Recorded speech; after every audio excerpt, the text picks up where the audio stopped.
Olá, bem-vindos ao Cinemarda e mais um programa especial da série Meu Filme de Cabeceira. E minha convidada hoje é a jornalista, especialista em cinema, documentarista também, Flávia Guerra. Tudo bom, Flávia? Obrigado por ter aceito o convite para essa conversa aqui com a gente. Então, vou fazer direto a pergunta: qual é seu filme de cabeceira?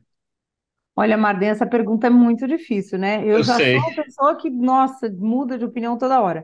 Tem uma lista de filmes, mas para hoje, eu escolhi um que eu fiquei pensando assim, que eu assisto, reassisto, assisto, ouço a trilha. Acho que é uma das trilhas que eu mais ouço na minha vida. Não é só porque é cinema, assim, eu amo mesmo. Então, eu escolho o Amor à Flor da Pele, né? In the Mood for Love, do Wong Kar-wai. É um filme do ano 2000, né? Isso aí, do ano 2000. E aí eu brinco sempre, né? Meu Deus, como eu já estou, né, ficando veterana. Eu vi essa estreia no cinema e Eu também. revi quando ele fez aniversário de 20 anos. Foi 20 anos? É. Foi. Antes Ele da está com pandemia. 23 hoje. Foi, exatamente. Em película, novamente, numa sessão muito especial no Cine Sesc, aqui em São Paulo. Então, assim, eu não só vi na estreia, como eu revi aos 20 anos a sessão comemorativa em película de novo. E no É. cinema, esse filme eu só vi em película. Eu vi quando estreou, eu vi quando foi lançado 2046, que aí o cinema aqui em Curitiba reprisou e fez um programa duplo com eles, e essa cópia que você mencionou, a comemorativa dos 20 anos, também. E a Criterion lançou uma caixa linda com 7 filmes do Wong Kar-wai, entre eles, óbvio, o Amor à Flor da Pele, além da edição muito bonita que a Versátil lançou no Brasil, além dessas 3, 4 vezes que eu vi no cinema, é um filme também que eu revi algumas vezes em casa. Mas assim, o que é que te chamou primeiro a atenção nesse filme, nessa primeira vez que você o viu? Olha, a primeira vez que eu vi, que eu era muito mais jovem, mas até hoje, acho que a sensação é sempre a mesma, foi o quanto eu fiquei embasbacada com a capacidade desse filme de ser um filme sensorial, né? A gente quase que flutua nas cenas em que a Meg Chung, né, caminha pelos labirintos ali né, de Hong Kong. A gente, né, essa mulher maravilhosa, né, a senhora Sue, né, que Sim. vai comprar, né? Ela vai comprar os noodles dela. O meu marido sempre brinca comigo, porque ele vê, eu vendo e revendo, ele fala, eu não aguento essa mulher, ela vai comprar um macarrão como quem vai numa gala de cana, olha esses vestidos, gente, vai comprar um macarrão no beco, como é que é isso? Então, assim, isso que me deixou embasbacada, assim, como que o Wong Kar-wai consegue transformar um momento tão trivial, né, na rua ali, num momento em que você, na verdade, flutua com o sentimento do mundo daquela mulher. É daquele jeito que ela existe, né? Ela é aquilo, assim. Então, é, eu lembro, e até hoje eu fico embasbacada com a capacidade dele, né, de parar o tempo e, ao mesmo tempo, fazer o tempo passar, né? Isso me deixou, assim, eu acho que é uma das coisas mais difíceis de se atingir no cinema, né, trabalhar o tempo, como diz o Tarkovsky, né, esculpir esse tempo, né? É tão difícil e o Wong Kar-wai faz isso assim, como eu acho que só a poesia tem essa capacidade, sabe? A pintura às vezes tem, a música tem, claro, mas sei, esse filme me encanta muito.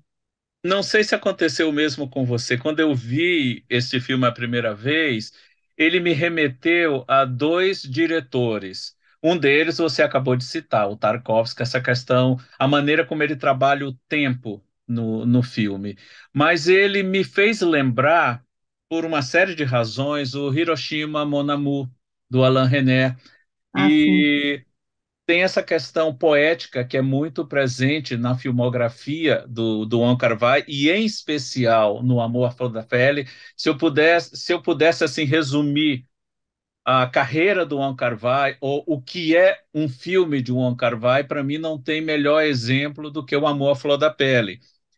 Por uma série de razões, ele é um filme sensorial, como você disse, mas é um filme também extremamente sensual. É um filme demais. que, sério, sempre que eu o revejo, é um filme que me arrepia. É um filme Pra mim assim que também.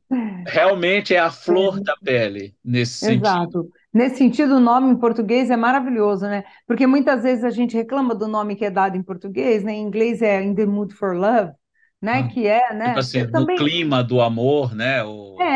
tem a ver, porque é uma coisa de clima mesmo, claro, o filme é muito clima, né? Mas eu acho que esse nome de Amor à Flor da Pele é isso, né? Aquilo que você sente, né?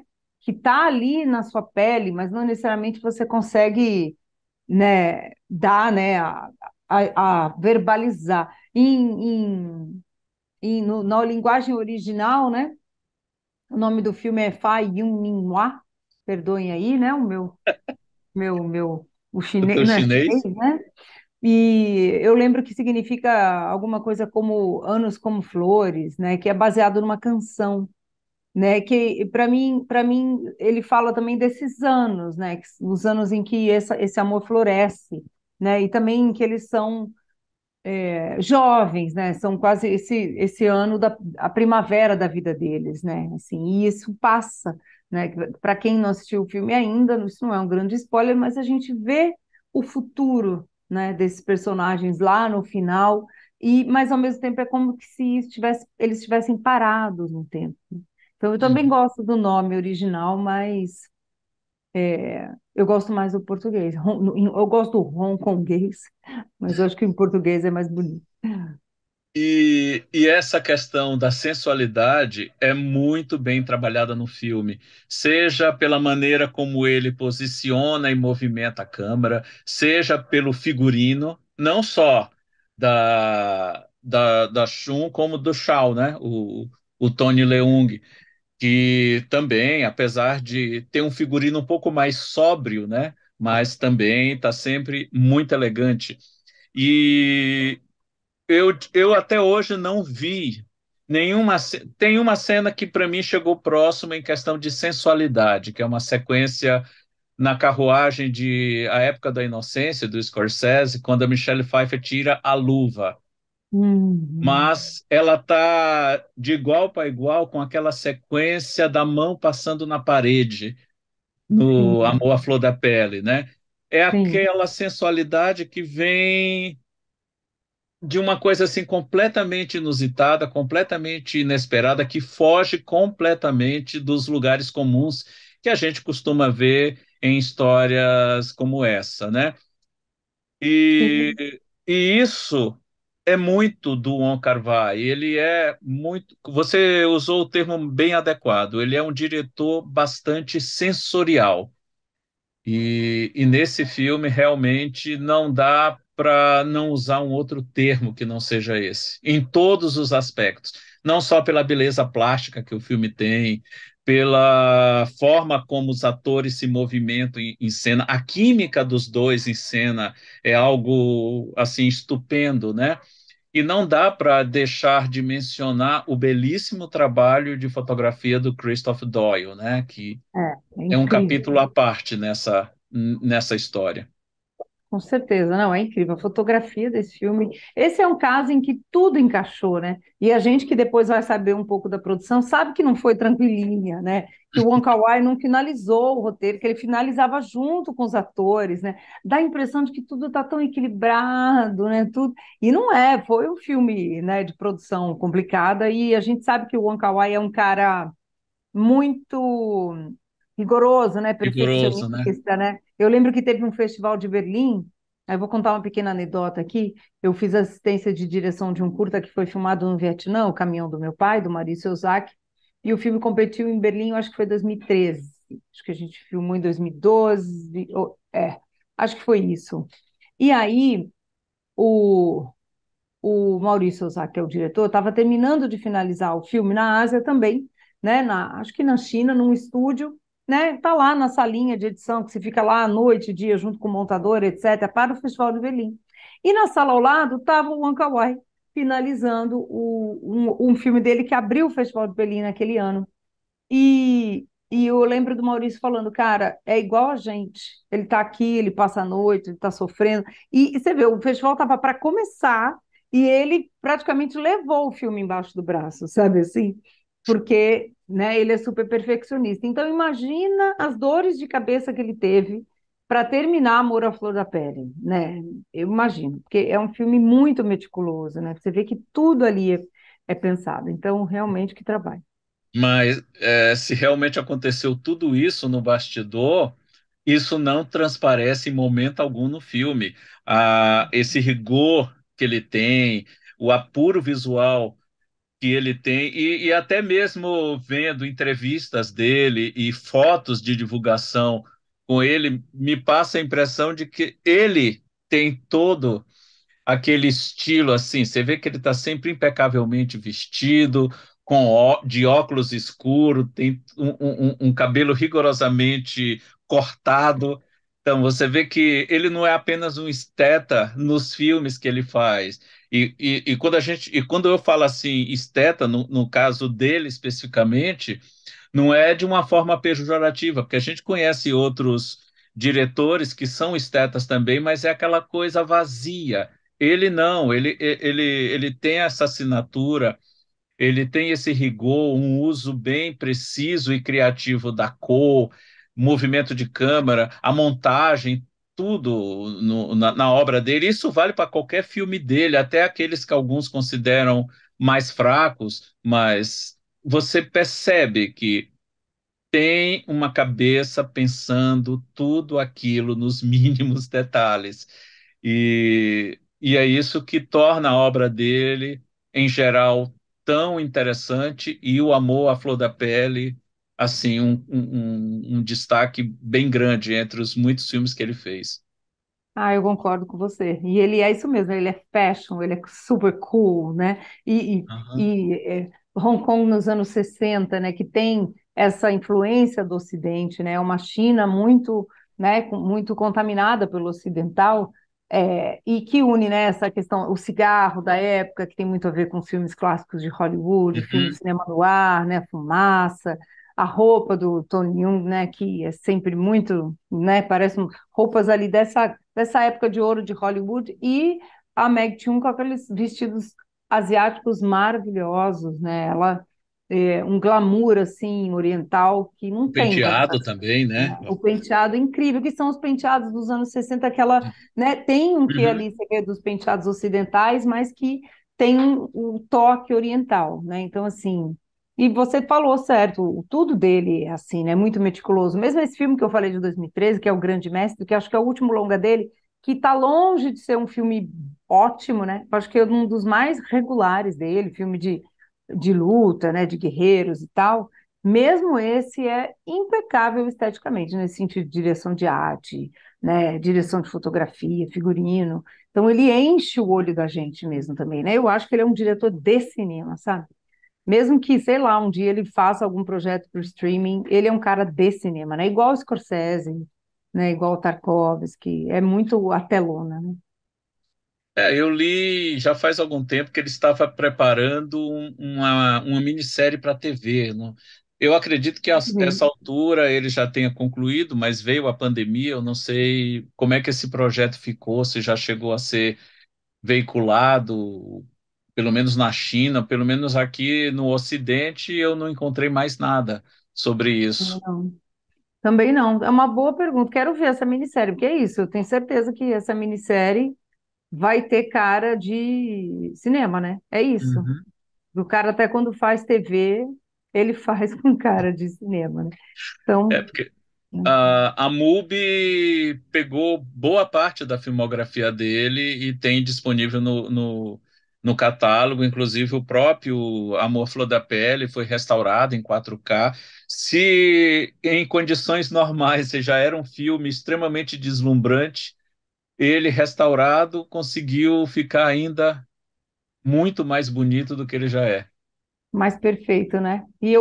Assim, o que eu acho maravilhoso, os filmes clássicos, né? Que é o clássico, é que eles não envelhecem, né? Eles ficam melhores. Eles ficam melhores, eles se reinventam, então é isso.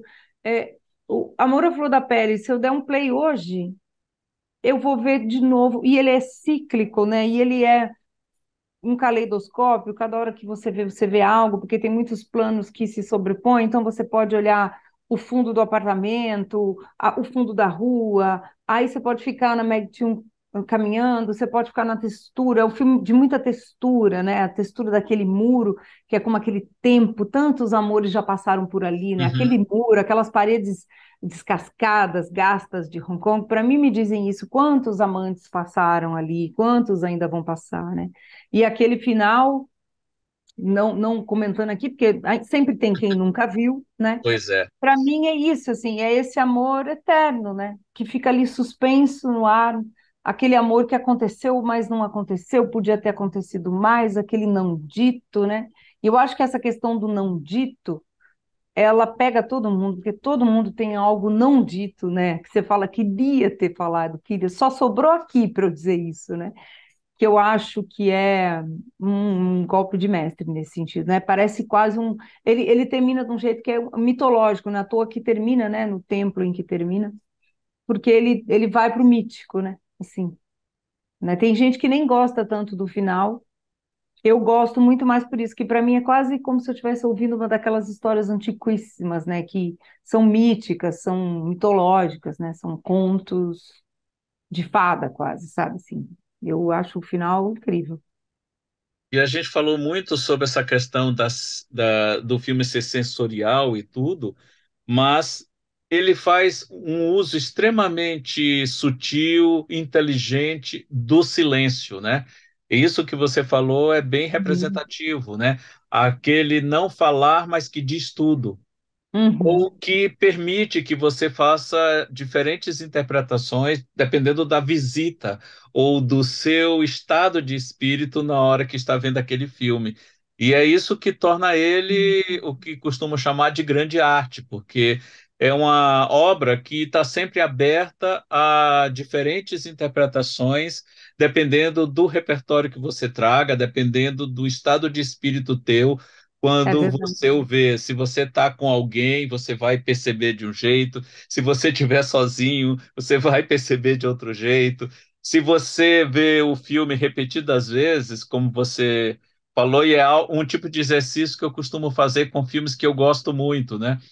Não, agora eu vou prestar atenção só em detalhes assim da direção de arte, ou dos movimentos de câmera, ou da atriz, ou do ator, né? E aí você consegue perceber coisas que numa primeira vista, né? Passou. Você está tão É, envolvido com passou, o né? todo que É. você não presta atenção em certos detalhes. E uma obra como essa é uma obra tão rica, você pode ver infinitas vezes, vai sempre achar alguma coisa, vai sempre perceber alguma coisa que você não percebeu antes. É como uma grande pintura, né? Assim, você Exato. não fala, ai, não, eu já vi esse quadro do Van Gogh, não vou ver de novo, já vi. Você nunca vai dizer isso diante de um Van Gogh, né? Você vai parar, você vai ver outras coisas de outro ângulo. Eu acho que esse filme traz isso, assim, né? Para mim, ele é outro nível de cinema nesse sentido. É um outro cinema, né? Que a trama, encerrada o plot, a trama, né? Quem isso, quem aquilo, você curte outras coisas ali, né? Tem filmes e obras que tá tudo bem, você matou a trama é incrível, funcionou. E se você assistir de novo, você nem gosta tanto, ele perde um pouco da magia, né? Tudo bem, né? Tem de tudo. Esse não. Quanto mais você assiste, mais você pensa, você fala, que mágica ele fez aqui, né? Esse é um filme que eu acho que é mágico, assim, né? Que eu acho que o Wong Kar-wai nem estava esperando tudo isso. E, né, e chegou lá. E eu acho que a trilha, né, também faz isso com a gente, né? O tema de Umeji, né, e é do Shigeru, né? É. É, é, que trilha é essa, né? O Assim, bom da trilha é uma trilha que ela está inteiramente integrada ao filme, ela funciona maravilhosamente quando você vê o filme, mas ela também tem vida própria. É uma trilha que você, alguém que nunca tenha visto o filme, se escutar essa trilha sonora, assim, sem ter o conhecimento do filme, e tudo, é uma trilha também que te envolve completamente. isso, a gente está falando da trilha original, gente. Sim. Ainda tem Nat King Cole, ainda tem Quizás, Quizás, Quizás, Aqueles Ojos Verdes. Eu tenho essa trilha em CD, para vocês Aham. terem uma ideia de como eu gosto do filme. Eu lembro que Sim. eu ganhei de amigos meus de aniversário, imagina. E não canso de ouvir também. É como uma boa música, né? você ouve, ouve, ouve, e embala, né? Muitos sentimentos assim. Então, assim, tem nada que tudo acertou, né? Aquela confluência do destino em que todas as peças se encaixaram, né? Que às vezes é até involuntário, porque às vezes o diretor nem contava com aquilo, assim, é uma magia que aconteceu, né? Claro que é muito trabalho, né? Não é assim, do nada, mas nem sempre a magia acontece, né? Com tanta força, né? Mas nesse caso, é, seguramente ele enfrentou problemas. Quem trabalha com cinema, você, por experiência própria, sabe que uma produção cinematográfica sempre demanda uma série de cuidados e você, por mais cuidado que você tome, você está sempre diante do imponderável, aquilo que pode aparecer Nossa, e colocar tudo em risco. E imagine numa produção como essa, um filme de época, né? A história se passa no começo dos anos 1960, tem toda aquela preocupação com o cenário, com figurino, com iluminação, com tudo mais, um eventual problema que possa surgir entre os atores e tudo mais, e você administrar tudo isso e apesar de tudo isso, no final você ter algo sublime, como é o caso de Amor à Flor da Pele, tinha que ser. E em se tratando de um cineasta verdade. como o Kar-wai, não poderia ser diferente. Concordo totalmente. Acho que a palavra que você usou é essa. E sublime, né? E quando a gente fala sublime, não é pretensioso, ah, sublime, Hum? nossa, não é, ai, só cinéfilos ultra iniciados e tal, não. Acho que qualquer um que assistir esse filme vai sentir, né? E isso eu acho que torna ele melhor ainda também. Você não precisa ser um iniciado em Wakawa, em cinema asiático e ter visto Hiroshima e Tarkovsky e tal, para entrar numa história de amor, né? Que é muito simples, né? É uma história de amor, né? E tudo que envolve. Então, eu acho que ainda isso torna o filme melhor ainda. O cinema do Wong Kar-wai não é hermético, né? Ele pode ser sensorial e tudo isso, mas ele não é um cinema hermético, cabeçudo, racional, né? Ele flui, né? Eu só acho que o único requisito que possa até ter enganado, você pode até me corrigir se for o caso, mas não dá para mergulhar numa história como essa, e isso vale para vários outros filmes desse diretor. Você tem que ter o um mínimo de sensibilidade. Sim, concordo. E Total. aí a gente volta à felicidade do título brasileiro. É a flor da pele. É a flor da pele, eu acho. E é isso, eu acho que é como a música, você não precisa ser entendedor de música clássica e partituras e dó, né, para entender, para sentir uma grande sinfonia, por exemplo, ou uma grande ópera, né? Você sente, né? E Uhum, eu concordo, você tem que ter essa sensibilidade, é mais o sentir, não é o racionalizar, né? exatamente. Concordo com você. Eu acho que nesse sentido precisa mesmo, mas esse é um requisito que, se a pessoa trabalhar nela, ela tem, né? É instintivo. Acho que tem gente que foge dessa sensibilidade e meio fecha esse canal. Mas é Uhum, só abrir que ele está lá, né? exatamente. Então, Flávio, a gente está chegando já no final da nossa conversa. A gente poderia até virar a noite falando sobre esse E por filme, que dia? assunto não vai Nossa. faltar. Suas considerações finais sobre Amor à Flor da Pele. Eu Que acho que é conselho isso. É um você dá para filme. aquela pessoa que ainda não teve a felicidade de assistir a esse filme? Gente, corre hoje e veja. É isso, não tem muito o que Tá na falar. MUBI. MUBI, exatamente assim. Não quer assinar a MUBI para sempre? Eu acho que você devia. Eu sou suspeita, eu amo a MUBI. Eu Mas também. faz uma assinatura só para ver o Amor da Flor da Pele e depois cancela. Não cancela, mas enfim, sabe? Se arrepender, mas você não vai se arrepender. Acho que é isso, né? Porque é uma experiência deliciosa. Ouça a trilha, leia, veja aqui o nosso papo e reveja depois de assistir, curta, repare em cada detalhe, assim, e corre atrás do resto, né, do restante das obras do Wong Kar-wai, que eu acho que elas se comunicam também, né? Ele é esse diretor do sensorial, né? Não é o único filme dele que tem isso, mas eu acho que essa é a quintessência do trabalho dele. Depois dele, ele podia ter se aposentado, né? Fez aí um ou outro grande filme, está fazendo outros projetos, né? Muita coisa. Ele faz projeto com cinema, com moda, com arte, com tudo. Então, assim, mas no cinema, para mim, eu acho que é a grande obra dele. Eu acho que é uma das grandes obras dos anos 2000 aí, com Sim, certeza. sim, sim. Pô, seguramente vai aparecer em qualquer antologia que você faça dessa primeira década do século XXI. E Flávia, quem quiser acompanhar o teu trabalho, onde é que pode ter acesso ao trabalho que você faz voltado ao cinema? Olha, muitos lugares, né? Mas tudo ao mesmo tempo agora, né? Mas prioritariamente eu estou lá no Plano Geral, que é o podcast que eu apresento com o Thiago Stivaletti. Toda semana tá no Spotify, no Deezer e também no UOL, porque o nosso podcast está, né, na seleção de podcasts do UOL. Então, quiser entrar também e ouvir pelo YouTube do UOL, UOL Splash, agora a gente vai virar, aliás, videocast. Mas também tem a minha coluna na Band, tem o meu Instagram, que é guerra.flávia, ou então o Plano Geral, underline podcast. E aí de lá eu estou sempre ali e tem outras saídas aí vicinais. Então, te agradeço, Flávia, por essa conversa, tá bom? E até o próximo Cinemarden. Eu que agradeço, muito obrigada. Delicioso falar de um filme assim, ainda mais com você. Um beijo, bom filme para todo mundo, bom cinema sempre.